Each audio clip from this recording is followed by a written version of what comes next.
बिस्मिल्लाहिर्रहमानिर्रहीम। हम चैप्टर 1 का एक इम्पॉर्टेंट टॉपिक कर रहे हैं, डायमेंशंस। ये उसका पार्ट 2 है। अगर आपने पार्ट 1 नहीं देखा तो पहले आप पार्ट 1 देखें, उसका लिंक मैं डिस्क्रिप्शन में दे दूँगा। तो आज हम देखेंगे कि एडवांटेजेस ऑफ डायमेंशनल एनालिसिस, यानी यूजेस ऑफ डायमेंशंस, कि डायमेंशंस के क्या यूजेस हैं।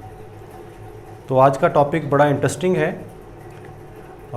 इसमें हम पहले इसके यूजेस देखेंगे और फिर उसकी लिमिटेशंस देखेंगे डायमेंशनल एनालिसिस की। आखिर में क्वेश्चन आता है एग्ज़ाम में, ड्रॉबैक्स या लिमिटेशन ऑफ डायमेंशनल एनालिसिस। तो इसलिए वीडियो को एंड तक देखिएगा। तो शुरू करते हैं।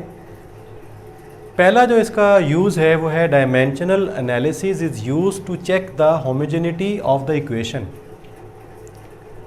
होमोजेनिटी इक्वेशन एक ऐसी इक्वेशन होती है जो डायमेंशनली करेक्ट होती है, यानी the dimensions of each term on left hand side बराबर होंगे dimensions of each term on right hand side. तो जो होमोजीनियस इक्वेशन है दैट मे और मे नॉट बी करेक्ट। तो वो डायमेंशनली तो हम करेक्ट होगी, लेकिन वो इक्वेशन करेक्ट है या नहीं है वो ज़रूरी नहीं है। वो हम आगे चल के एक्सप्लेन करते हैं। जैसे यहाँ पे क्वेश्चन आता है, prove the equation s is equal to v i t plus half a t square is dimensionally correct. तो डायमेंशनली करेक्ट कब हम प्रूव कर सकते हैं? जब हम ये प्रूव करें कि dimension of each term on left hand side is equal to dimensions of each term on right hand side. तो इसकी जो लेफ्ट हैंड साइड है उसको पहले देख लेते हैं। तो इसकी लेफ्ट हैंड साइड में है s आपको पता है डिस्टेंस है, और इसकी जो डायमेंशनल फार्मूला है वो है l।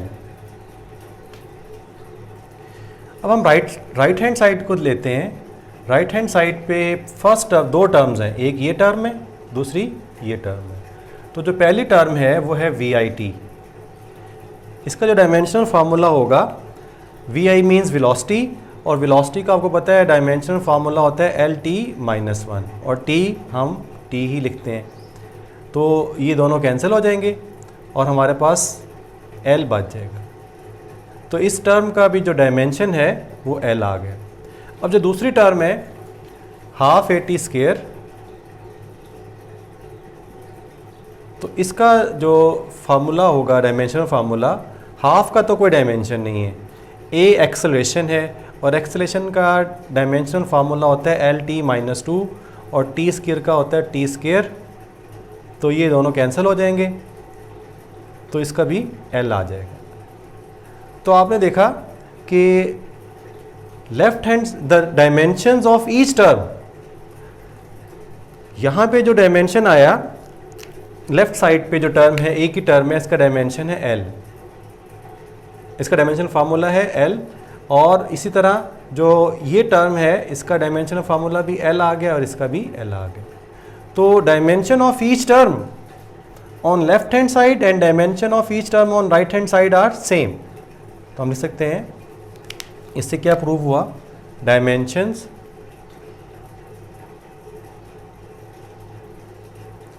Of each term on left hand side is equal to dimensions of each term on right hand side. So equation is dimensionally correct. अब डायमेंशनली तो करेक्ट है, लेकिन वैसे करेक्ट होना ज़रूरी नहीं है। जैसे सपोज के यहाँ पे हमने, अगर यहाँ पे हम हाफ की जगह पे 1/4 लिख दें, या 2 लिख दें, या 3 लिख दें, कुछ भी लिख दें, तो भी डायमेंशनली तो ये इक्वेशन करेक्ट होगी, क्योंकि हाफ का तो कोई डायमेंशन नहीं है। हाफ की जगह पे यहाँ पे अगर 2, 3 या 4 होता तो भी हम ये प्रूव कर सकते थे कि dimension of each term on left hand side is equal to dimension on each term on right hand side. तो इसलिए ये लिखा है कि जो होमोजीनियस इक्वेशन मे और मे नॉट बी करेक्ट। तो जो होमोजीनियस इक्वेशन होगी वो डायमेंशनली करेक्ट होगी, वैसे करेक्ट होना ज़रूरी नहीं है। करेक्ट हो भी सकती है और नहीं भी हो सकती। एक और एग्जांपल लेते हैं।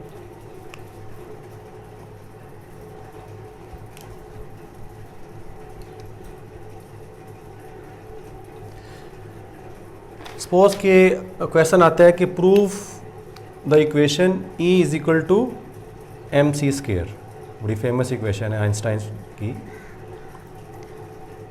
इसको हमने प्रूव करना है कि ये डायमेंशनली करेक्ट है या नहीं है। तो लेफ्ट हैंड साइड पे देखते हैं। तो लेफ्ट हैंड साइड पे एनर्जी है, जो एनर्जी के डायमेंशनल फार्मूला है वो होता है m l square t power -2। और जो राइट हैंड साइड है, यहाँ पे एक ही टर्म है mc स्क्वायर।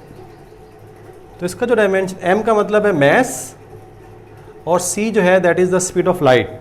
तो जो स्पीड के होंगे वही स्पीड ऑफ लाइट के भी होंगे डायमेंशनल फार्मूला। तो स्पीड का डायमेंशनल फार्मूला होता है LT-1 क्योंकि इसका स्क्वायर है, तो इसलिए l स्क्वायर और t पावर -2 हो जाएगा। तो आप देखें कि लेफ्ट हैंड साइड और राइट हैंड साइड पे जो डायमेंशंस हैं ये सेम आए हैं। तो dimensions of each term on left hand side is equal to the dimensions of each term on right hand side, so the equation is correct.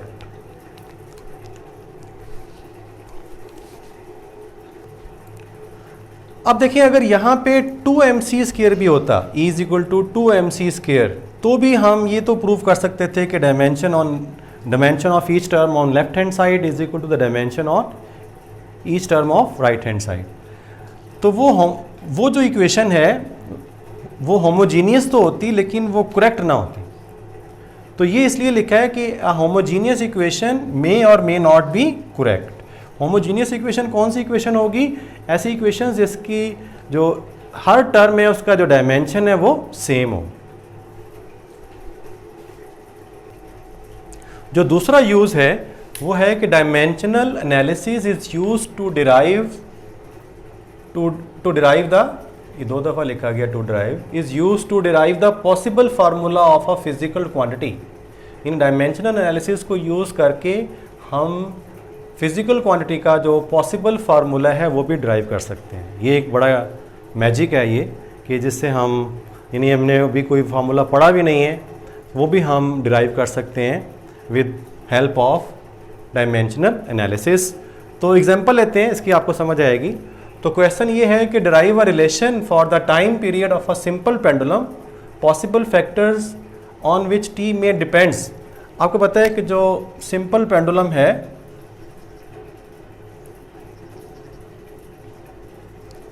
ये Bob है जिसका मैस m है, ये इसकी लेंथ है, ये एंगल थीटा जिस पे हमने इसको डिस्प्लेस किया है। तो जो पॉसिबल, ये इसके लिए हमने फार्मूला लेना है, इसके टाइम पीरियड के लिए हमने फार्मूला लेना है। जो टाइम पीरियड है वो डिपेंड कर सकता है, जो पॉसिबल फैक्टर्स हैं वो लेंथ पे डिपेंड कर सकता है, वो मैस और बॉब पे डिपेंड कर सकता है, वो इस एंगल पे डिपेंड कर सकता है, वो एक्सेलरेशन ड्यू टू ग्रेविटी पे डिपेंड कर सकता है। तो पहला स्टेप ये होगा कि जिस हमने टाइम पीरियड के लिए फार्मूला लेना है तो टाइम पीरियड लिखेंगे, प्रोपोर्शनल साइन लिखेंगे, और जिन फैक्टर्स पे वो डिपेंड कर रहा है वो सारे फैक्टर्स लिख देंगे। वो किन फैक्टर्स पे डिपेंड कर रहा है? वो लेंथ पे डिपेंड कर रहा है, वो मैस पे डिपेंड कर रहा है, वो थीटा पे डिपेंड कर रहा है, वो एक्सेलरेशन ड्यू टू ग्रेविटी पे डिपेंड कर रहा है। तो इसकी पावर हम ले लेंगे a, इसकी हम पावर ले लेंगे b, इसकी हम पावर ले लेंगे c, और इसकी हम पावर ले लेंगे d। और फिर हम इसको, आपको पता है कि इक्वल करने के लिए कांस्टेंट लेते हैं, तो हम इसको लिखेंगे constant L m theta g, L की पावर है a, m की पावर है b, थीटा की पावर है c, और g की पावर है d।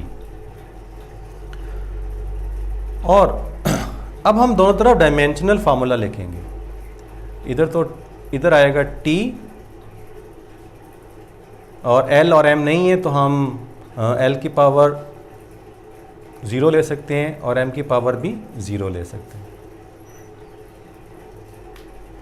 यहाँ पे जो कांस्टेंट वैसे ही आएगा, कांस्टेंट का डायमेंशन नहीं है, तो L का मतलब है कैपिटल L लिख देंगे इसको, इसकी पावर है A, M को हम लिख देंगे कैपिटल M, इसकी पावर B, और थीटा के डायमेंशंस नहीं होते, थीटा डायमेंशन लेस है।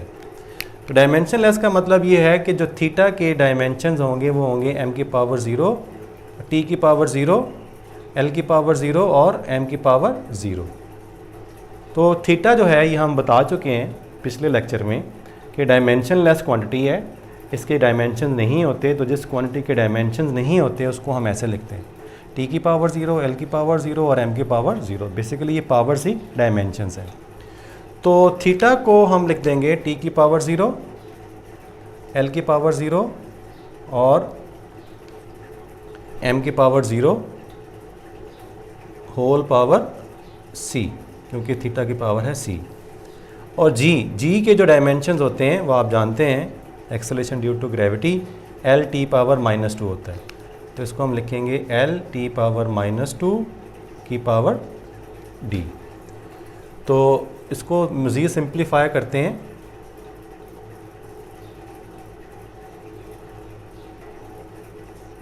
कांस्टेंट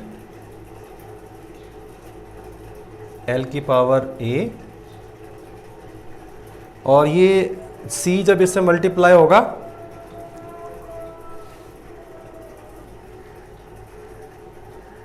तो यहाँ पे जो c की मल्टीप्लाई जब ये होगा 0 से तो ये 0 ही हो जाएगा, और किसी भी क्वांटिटी की पावर जब 0 होती है तो उसको हम 1 ले सकते हैं, यानी इसका जो आंसर है ये 1 आ जाएगा। इसलिए हमने यहाँ पे इसको स्किप कर दिया है।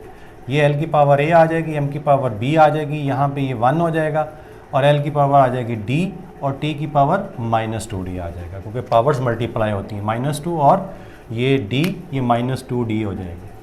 इसको हम ऐसे भी लिख सकते हैं, t की पावर 1, l की पावर 0, m की power 0, that is equal to constant,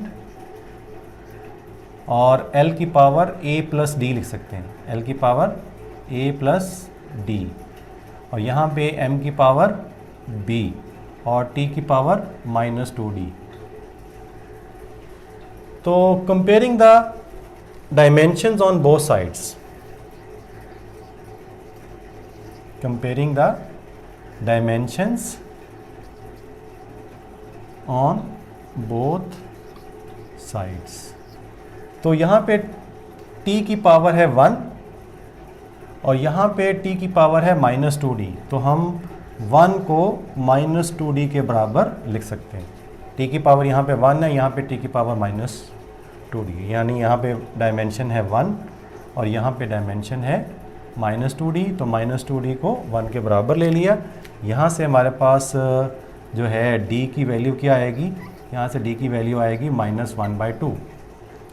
इसी तरह अगर हम यहाँ पे देखें l की पावर, ये 0 है, यहाँ पे l की पावर है a प्लस d, तो 0 को ले लेंगे a प्लस d के बराबर, क्योंकि d -1/2 है, तो इसलिए हम इसको लिखेंगे a -1/2।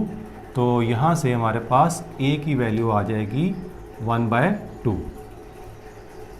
तो हमारे पास a की वैल्यू भी आ गई, d की वैल्यू भी आ गई। अब हम लिखते हैं b की वैल्यू। तो यहाँ पे m की वैल्यू, m की पावर है 0, यहाँ पे m की पावर है b, तो दोनों को अगर कंपेयर करें तो 0 बराबर आ जाएगा b की, तो b 0 आ गया। तो ये जो इक्वेशन हमारे पास आई, इसको इक्वेशन नंबर 1 कह देते हैं। ये वाली जो इक्वेशन है, इसमें हम a, b, c तो 0 हो गया ये, और d की जो वैल्यू है ये लगा देते हैं, ये फैक्टर 1 के बराबर आ गया। तो यहाँ पे जब इक्वेशन 1 में ये वैल्यूज़ लगाएंगे तो हमारे पास आंसर आएगा t is equal to constant, l की पावर है a और a 1/2 के बराबर है, और m की पावर है b और b 0 के बराबर है, और थीटा की पावर c ये हमने देखा है 1 के बराबर हो गया है, और g जो है इसकी पावर है d और d -1/2 के बराबर है। तो इसको हम लिखेंगे t is equal to constant l power 1/2 over g power 1/2, m के पावर 0 1 हो जाएगा। तो इसको हम लिख सकते हैं t is equal to constant L/G whole power 1/2 ये स्क्वायर रूट। तो ये हमारे पास फार्मूला आ गया, T is equal to constant L/G square root. यहाँ पे हम इस कांस्टेंट की वैल्यू इसकी डायमेंशंस की मदद से मालूम नहीं कर सकते। ये इसका एक ड्रॉबैक है कि we can not find the value of constant with help of dimensional analysis. तो आखिर में हम देखते हैं ड्रॉबैक्स ऑफ डायमेंशनल एनालिसिस या लिमिटेशंस ऑफ डायमेंशनल एनालिसिस। ये बोर्ड में कई दफ़ा क्वेश्चन आ चुका है, शॉर्ट क्वेश्चन 3 मार्क्स का होता है। तो इसको हम आंसर करते हैं कि फर्स्ट इसका ड्रॉबैक या लिमिटेशन ये है कि the formula can not be derived if physical quantity depends upon trigonometric functions and logarithmic functions.